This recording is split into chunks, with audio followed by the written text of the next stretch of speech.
My next guest says that there may be a coup in the works. I'm joined by Global View columnist Bret Stephens. You can read Bret every Tuesday in the Wall Street Journal. Bret, this is news that I haven't heard anywhere else. The last I heard, there was a conflict in the Sinai, a new military chief installed. How do you combine those two things and come out with a possible coup? Well, that was the coup. We've had the coup. The coup was Egypt's new president, Mohamed Morsi, member of the Muslim Brotherhood, took the opportunity, political opportunity, or the opening that was presented by this incident in the Sinai in which 16 soldiers were killed to very summarily sack his defense minister, who until a few months ago had basically ruled the country, Field Marshal Tantawi, the chief of army staff, the chief of the Navy, the chief of the Air Force. Basically, he decapitated the senior ranks of his military, and he installed his own people.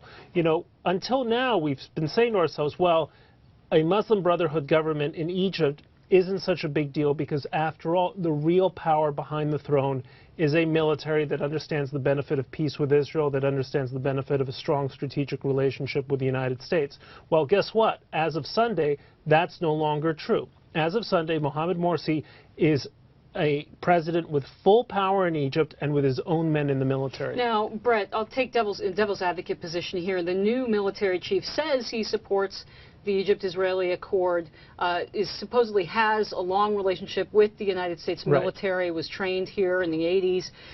Is this such a bad thing? Yeah, well, this is exactly what the Obama administration, the way they seem to be consoling themselves. We've known this guy for many years. He trained at Fort Benning back in 1981. Look, that's all probably true, okay? That's not important. What's important is that the president of Egypt has just said to his army, who's your daddy? I'm your daddy. I'm the guy who appoints the defense minister. I'm the guy who appoints the chiefs of staff, and I can fire them just as easily. The other thing that President Morsi did over the weekend, which was important, is that he revoked this constitutional decree that the army had passed just back in June before Morsi's election, which essentially gave the army a constitutional right to, or an outsized role over civilian governments.